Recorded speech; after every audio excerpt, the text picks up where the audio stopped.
really broken. I'm just kind of like it. We are ripping apart my F100. Not because it's broken, but you probably haven't seen me really do much with it because it's not fun to drive. It makes a ton of power and it's incredibly unsafe. That's really the biggest thing here. I'm putting in my own safety for once. Be proud of me. I'm putting my own safety first, third, maybe. Safety Third. It made power first before it was safe. But this thing makes over 500 horsepower, has a stock seat with a lap belt. It looked cool first. Looked cool first. 7 pounds of oil pressure for like 4 years.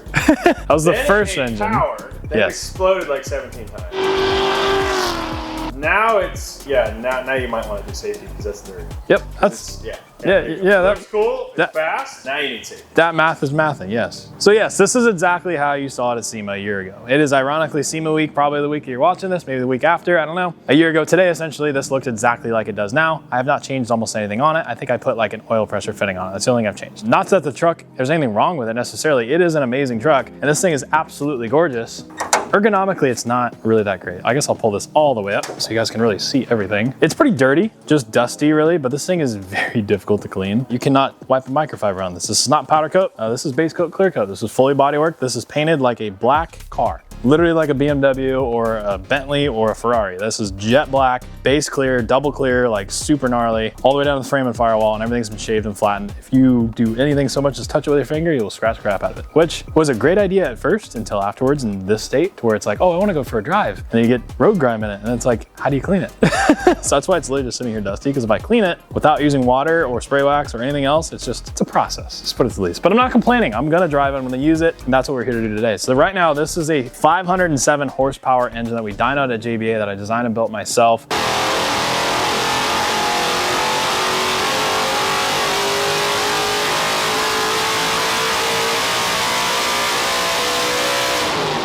This thing makes 12.5 to 1. I have a full builder sheet on this engine. If you're curious about the setup, link to the Patreon, go check it out. There's a bunch of cool stuff over there. I have the builder sheet on this thing. It's like 8 pages long. It has every part number, torque spec, every single nut and bolt that's on this thing is on a document. It's on there for you guys to check it out. $5, you can grab it. If you want to copy this exact same setup on a 302, that works very well. Over 7,000 RPM consistently, beating the snot out of it. It works awesome. So with that, I don't want to change the engine. I don't want to change the drivetrain. There's nothing necessarily wrong with it, but there are things that we can definitely improve on. One of those is the fuel delivery. I think if we move this thing from a carburetor over to EFI, it will help with the drivability of it. I want to drive it. I want to take it on road trips. We're in San Diego, so we can go from the oceans to the mountain and to the desert in less than an hour's time.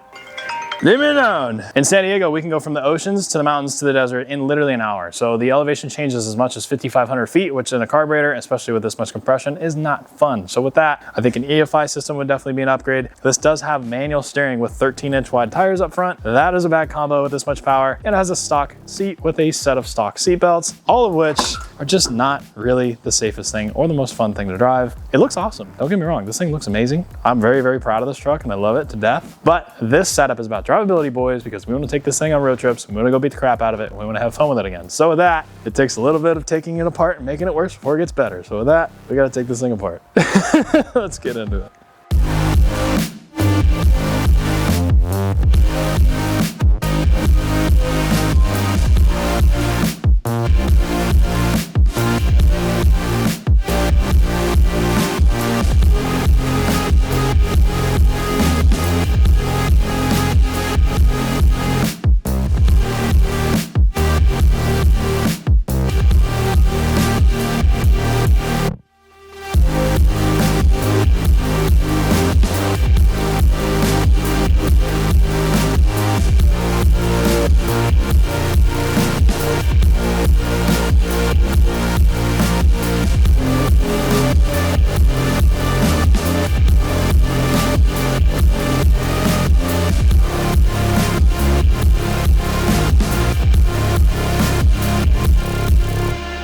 So in the teardown initially, the first thing I need to do is take this carburetor system off. Now this is a full billet center. This thing came, it was built by CSU carburetors. The center section was, I pulled it off an E85 carburetor. So it's a fully billet CNC center, which you can see it looks really, really good. The setup is awesome. And then this is just a quick feel 750. This is the same one that we ran on the dyno. The only thing I did was I changed the center section on it. So it had this better, you know, no choke horn. It was fully like chamfered edges all the way around. It's kind of like fishbowl style to make a little more power power. So overall, I think it was a little bit of a better setup. And it's got this heat deflector plate underneath it. But it's a fairly simple setup, so I'm just gonna go ahead and pull this fuel line off. Everything is AN and PTFE. Pull that off, this comes right up. Everything else will stay the same. And then we'll probably end up deleting this line right here. I think I might run it up the back side of the block so you don't see it at all. It just look a little cleaner, but who knows, I might just leave it. I like where the gauge is. I like how I can just read the gauge really easily, but we're changing it up a little bit, you know? So I'm gonna pull the bolts off, get this thing off, and I'll show you guys what's going on. Oh, nice. God, I can't see shit out of that thing. Can you not see anything out of your greasy old truck? Well, I got the solution for you.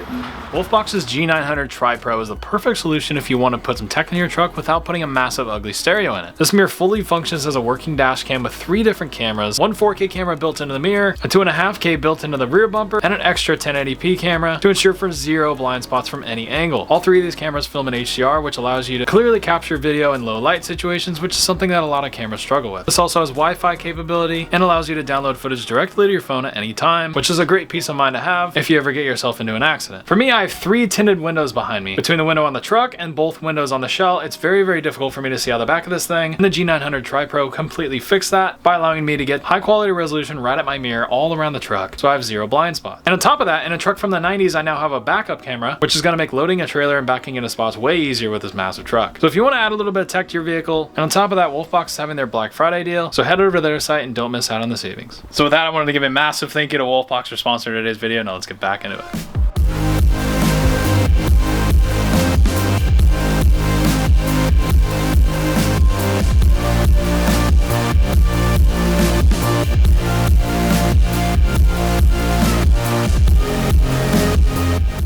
Alright, the time has finally come! Putting EFI on this thing, which is something I didn't know if I was going to do or not. I think over the years trying to drive this thing and really use it, realized the way that the engine is built, it's just very difficult to do. So everyone's probably crying like, oh my god, Craig, how could you put EFI on this thing? Well, as you can see right here, I have an entire Terminator X system from Holley. And you can see right next to the carburetor that was on it. Aesthetically, there's really not too much of a difference. And if anything, I think this setup looks a little bit better. The fit and finish is a lot cleaner. Everything else is overall just a lot better looking. I mean, that's the thing that's really cool about these things is that at any sort of event, or if anyone sees this thing, if you didn't know me, if you didn't know the truck, if you didn't know what it was, you know, everything about it, you would probably think the thing had a carburetor on it because they really do a really good job making them look exactly like carburetors.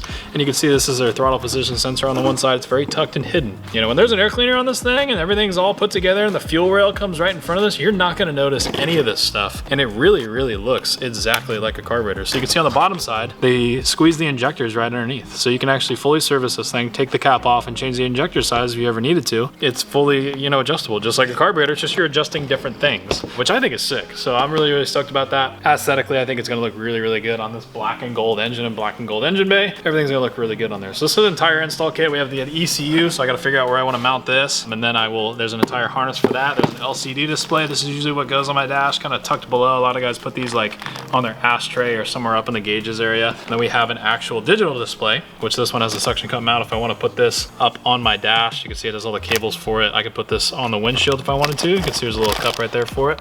So I could stick this pretty much wherever I want. So I got a couple options in terms of display and how I want it to look. So I can see all my parameters. This has a full O2. There's an O2 bung somewhere in there. An O2 sensor because that's how it's gonna get its reading, right? So this is pretty much the same thing that's on my crew cab. So my crew cab has a Sniper 2 system, which is the most amazing thing. I can literally take that 22-foot long truck or however long it is, that massive truck, and I can daily drive it. It starts perfect. I can go out on an ice cold morning, windows are frosted. I can go out, stand outside of the truck, tap the key, let it prime the injectors, and it will spray a little bit of fuel in there without you doing the whole double pump with a carburetor, waiting for it to fire up. And then you turn the key and it fires up and idles. It has a full IAC, which is the idle air control valve, and the throttle position sensor, and it uses the O2 to gauge fuel ratios and everything, and it will automatically adjust, raise idle when it's cold, and set up a warm-up ratio tune to basically warm your truck up for you. So you don't have to sit there, put a stick on the pedal, go back inside, try to get it to idle, fight with it for 20 minutes, which is what this thing does. This thing is a cold-blooded bastard, and it does not like to idle when it's cold. I have to sit there and let it run for 5 to 10 minutes before I can walk away, which is really inconvenient in the morning, especially if you're trying to go to a car event. And I gotta sit there with my foot and then let it warm up, and then go inside of the shop, get all my crap, and then I can leave.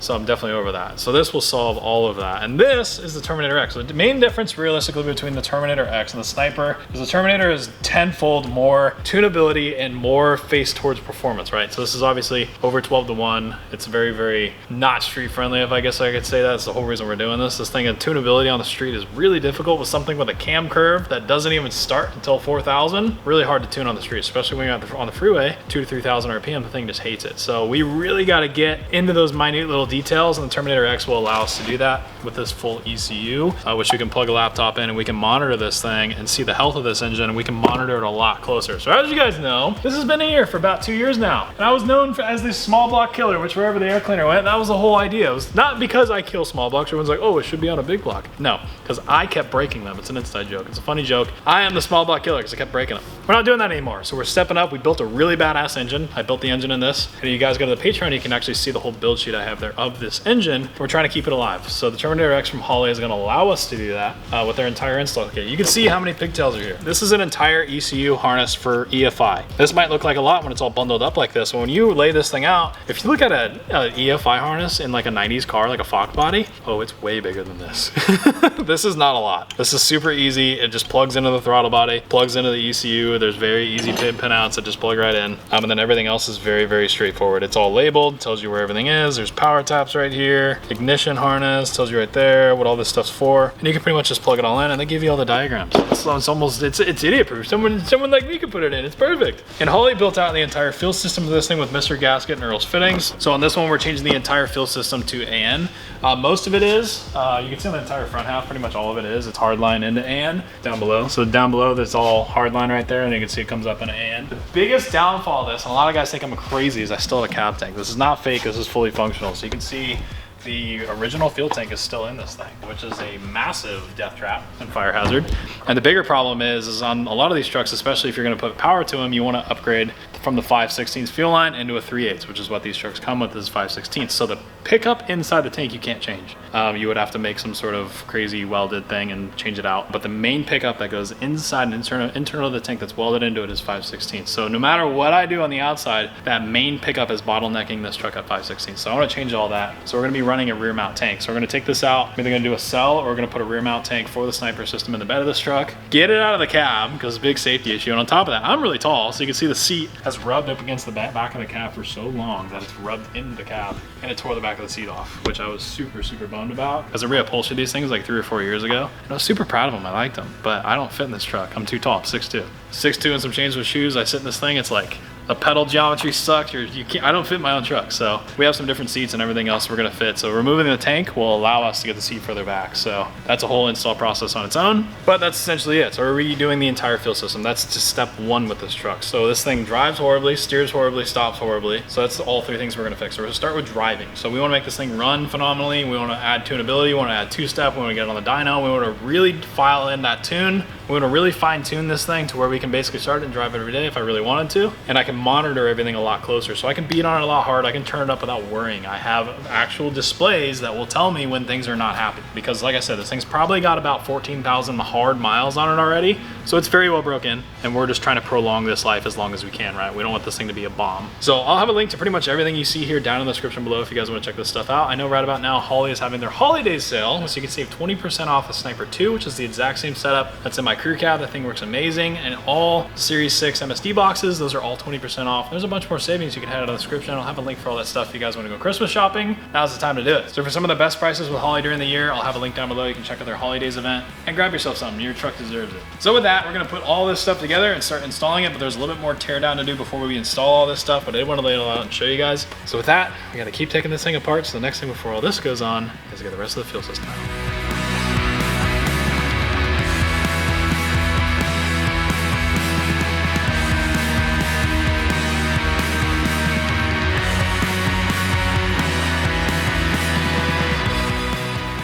There's still a lot of fuel in this. I thought it was out. Oh, this is gonna suck. Come on, buddy. Okay, easy does it. Just give me, okay. Oh boy, wow. Liquid weight is a really weird cantilever. Holy shit, oh my God. Okay, good enough. All right, look at that, man. I got all this room now. Yeah. Oh, this is great. Oh man, one doesn't work. Wow, this is freaking way better. Oh yeah, I can get used to this. Dang, dude, so tall people can fit in these things. This clutch leg, yeah, man, it's crazy. All right, that gives me a good idea of what I need to do now. Oh boy, all right, oh. I gotta figure out how to get that thing in the high boy. That's gonna suck.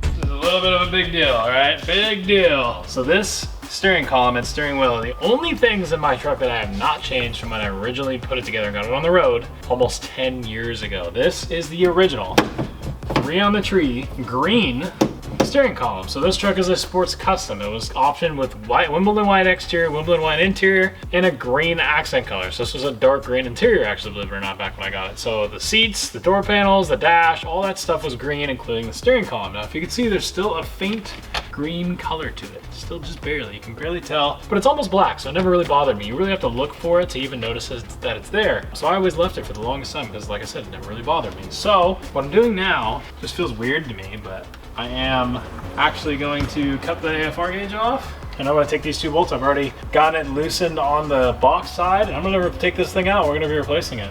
I've loved this steering wheel when I got it, and then ever since then, because this is a manual steering truck, when I would turn this thing and I would let it snap back, these spokes are chamfered only on one side. So chamfered means it's deburred on one side. It's sharp on the backside, so I would slice my hand open on this thing. There's so much blood stained into the outside edge of these spokes from me letting go of the wheel, letting it snap back, and it would hit me in the hand over and over and over again, and I realized that I hate this steering wheel with the passion. And on top of that, it has this vinyl ring on it, which is, it's a cheap wheel. Like, it's a cool wheel. At the time when I was in high school, I thought this was awesome, right? Come here, buddy. Oh, you see it? We don't want you here.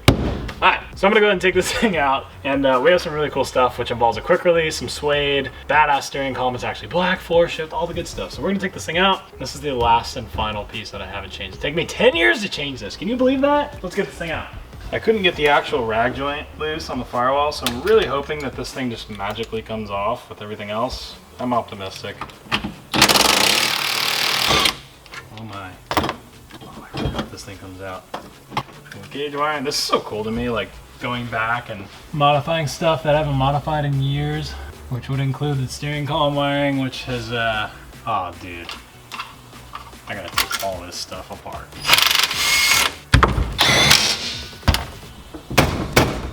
Oh damn, this is gonna be one of those. Oh man. Let's see if I can not break the horn ring wire. Like I'm gonna use the steering wheel again, but I'll hang it on a wall. It's a memory, right? That's not what I wanted. Okay. Something tells me that one's not going in very straight. Wow. And it comes right off. End of an era, boys. End of an era. It might seem kind of dumb to some people, but when you've grabbed the same piece of Chinese vinyl for 10 years, sometimes it means something, you know?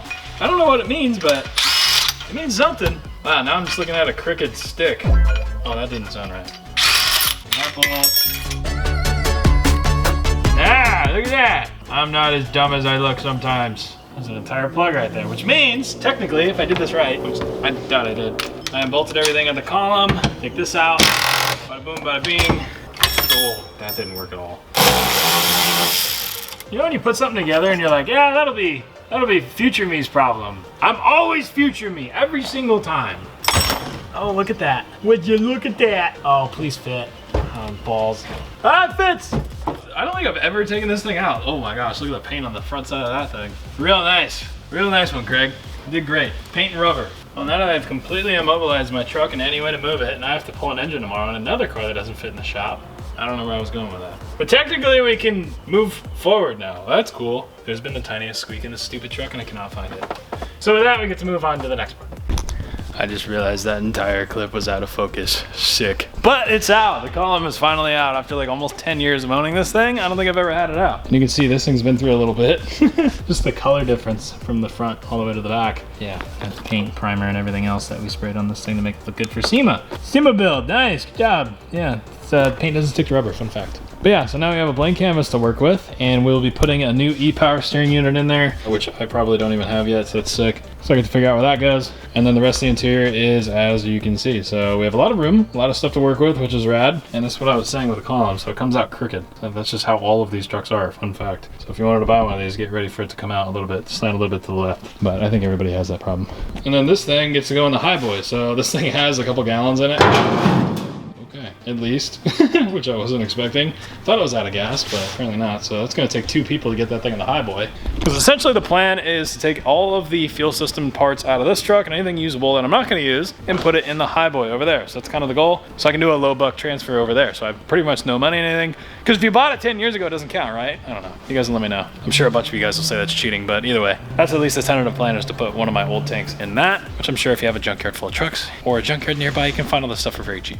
But with that, we can start to kind of go through what we have here and see where it's going to lay out. So I can start kind of figuring out where I'm going to put the ECU and a lot of this other stuff and start getting this stuff mocked up. So with that, we have a little bit of progress. The other thing with these seats, these are the seats that I reupholstered. These are a 68, I believe. Mustang seat with factory brackets. These are not repops. I bought an entire truck of these stupid brackets. And the plan with these is they're actually not going to be going in there. So that's one of the downsides, is having 500 horsepower stock seats, manual steering, manual brakes, all the fun stuff. We have a set of race seats for this, so I'll show that in the next video. I have a bunch of cool race parts, which a lot of it is in the bed. That we'll showcase in the next video.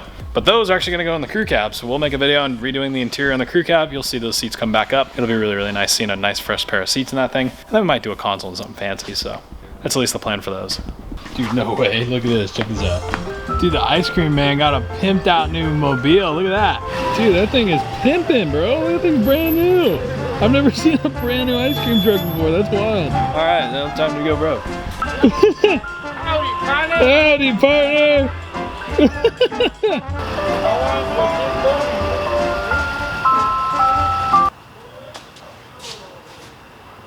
Yeah, I have no clue what I'm doing, especially when it comes with injectors and electrical EFI.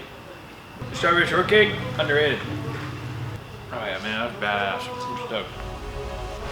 Alrighty, it's the next day and we're transitioning back over to the highboy, and that's because all the parts that we're taking off we're going to be reusing on this truck. The one thing I noticed, I have to change the cab mounts because I was about to put the fuel tank in it, and then I realized, oh wait, damn it, I need to put the cab mount bolts in before I do the before I put the fuel tank in it. The downside to that is, well, this is a dent side frame. Now, dent side frames on bump side trucks, you have to modify a pretty good amount of the chassis to get everything to fit.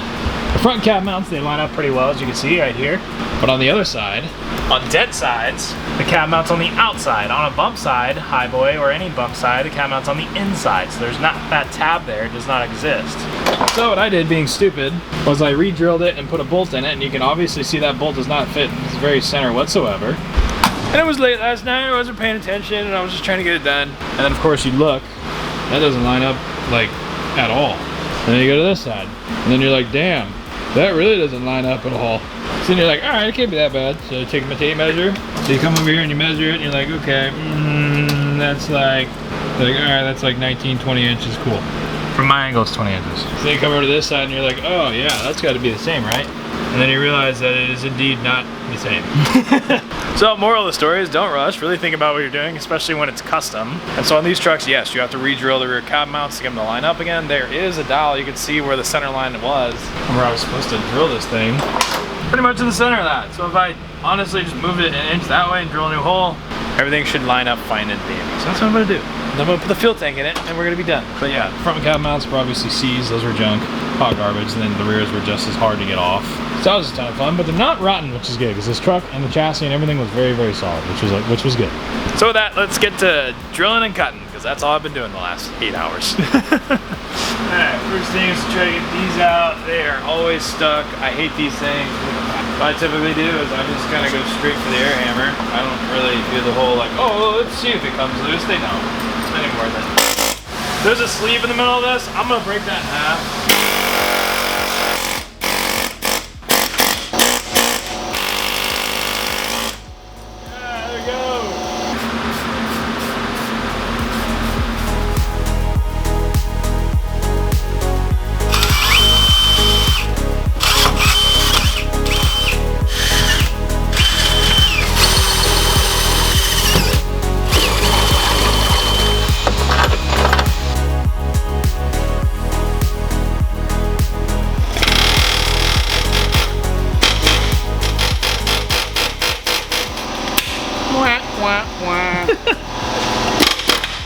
Jeez. Yeah, I'm gonna save the day real quick. Look at this. The good stuff. We got bead blasters, this good shit. You gotta spray it on it. Happy? Happy. Thanks, Bobby. That's 20 bucks. Who the f you think Poppy? You think Poppy work for free? Hey, wait, am I cut for the air, dude? Hey, he does. Pleasure doing business with you. Thank you, sir. Alrighty, finally time. We get to put the fuel tank in this dang thing. So the cab is finally mounted for the last time. It's never coming off. Never, ever, ever again, ever will it ever come off. You stop that. There's no reason it should, right? In theory. So in classic fashion, we're gonna part out one vehicle and put it into this one. So I'm gonna take all the parts off my good working truck and put it into this one to make this one hopefully working. So in hindsight, we're not that far away from actually making this thing run and drive. So the fuel tank is the next thing to go in it. So with that, I'm too lazy to take the seat and the steering wheel and all that crap out. So we're gonna try to muscle it in there with like 3 gallons of gas. So let's see how this goes. It's gonna suck. Alright, keep going, keep going. Oh, you literally went under. I wasn't expecting that. Hey! Alright, tank's installed. Just that easy, man. See? Alrighty, fuel tank is now installed out of the F100. Pretty cool seeing the exact same system just like bolted right in another truck. The one thing I noticed, which fun fact, I'd be impressed if a lot of you guys knew this because I didn't even know this. I know the cabs and a lot of small little things are different, specifically on a 1 year only, which is a 67. The dash controls, the heater controls are one, door handles are another. You can see over there the door handles are specific to this year truck. The mirror, rearview mirror is specific to this year truck, but the fuel tank apparently is as well. And so what I mean by that, as you can see, this is a 71 tank. Holes are not, there are no provisions in the cab to use these holes, which I have clearly used before. Right there, same exact thing on that side. You can see the hole in the end is not being used. It doesn't fit, there's no provision for it. And then on the bottom, there's absolutely no hole anywhere. I started taking a pick to kind of like poke around, but on that side where there's not as much sound ending material, there's nowhere to mount the lower half of this tank. So I don't know where the bolt hole is for the original tank or what the difference was, but this tank, for whatever reason, does not have a mounting hole on the bottom. So technically what I need to do is I need to drill a hole and put a riv nut in the bottom of this thing and just bolt it in and make my own hole essentially. But I don't know, somebody borrowed my riv nut tool forever ago and I couldn't tell you where it went. So that's always fun. But if you go to this cab, it's just kind of funny, the kind of stuff I'm pointing out, I guess. You can see not only that, this one's studs instead of bolts. And then you can see all the way over to here where this last bolt is, it's not anywhere to be found on the other truck. And then you can also see this lower part right here, that's where the lower bolt goes. So everything's just a little bit different, which I think is definitely interesting. It's not something I was expecting. I was expecting all the tanks to be the same, but apparently 67 only has a very, very tiny difference in the tanks. It works fine. I'll just have to make a little lower bracket, but even with that, I've got the 3 top bolts in it. And it is fitted in it, and the fuel line is now ran behind the filler neck all the way down. You can see it goes through the floor right there, nice and clean. And when you put this thing back, oh, look at that. It's all fitting perfectly now. The interior is looking mighty fine in this truck. So with that, we're slowly moving things over from that truck to this truck, my parts truck, into the Highboy, which I know you guys are probably a little upset about, but it's gonna be better because I just mocked up the Terminator on this, and man, this thing's gonna look so cool. I mean, it does not look like this is EFI at all. That's what I think is so cool. It really just keeps the really badass hot rod aesthetic that this thing's always had. So I'm excited to go through and wire that thing up. I've got the Terminator ECU inside the truck. I'm trying to figure out where I want to mount that. So there's a lot of things I got to still figure out and map out for the harness. And then I got some brake pieces that we got to start putting on this thing and a couple more trinkets. And pretty soon we'll be able to fire this thing up, which is going to be cool. So I'm excited to hear it. We're wrapped up. So with that, we've got this thing torn apart. It's bittersweet, but it's good. We haven't touched this thing since SEMA. So that's like literally a year ago since we finished it. We've done really nothing to it, but use it, enjoy it, have fun with it, take it around. But it's time to bring this thing back. It's time to drive it. It's time to beat the crap out of it. It's time to have a little bit of reliability with the Terminator system. And finally, power steering and maybe some safety equipment would be nice. So with that, I hope you guys are as excited as I am to bring back this. And then on top of that, we're gonna get that thing fired up pretty soon here. So the next video, you'll see us dabble into both of these. Kind of, we're gonna jump back and forth between my F100 and the Highboy, and they're gonna be sharing parts and going back and forth. And my donor truck. This is my donor truck for my Highboy project, which I think is even funnier. So with that, hope you guys wanted to enjoy today's video. Drop a like if you did. Definitely check out the social media platforms, 99 Speed Company and my personal, because we will be posting everything for the light bars. The light bars are coming out Black Friday. We have a Black Friday apparel drop as well. We have gloves, we have all sorts of accessories, decals, all the fun stuff. Big drop going on Black Friday. So it'll be, I think it was, what's that, the 28th? Yeah, 28th Black Friday. So Black Friday, we'll have that sale running for 1 week on the bars from Friday to Friday, but we'll talk about that. We'll have a whole thing update on that. So if you're interested in the light bars, check that stuff out. Head over to the website, 99speedcompany.com. Subscribe to our newsletter so you don't miss out when it drops. With that, I'll see you guys in the next video. Later, guys.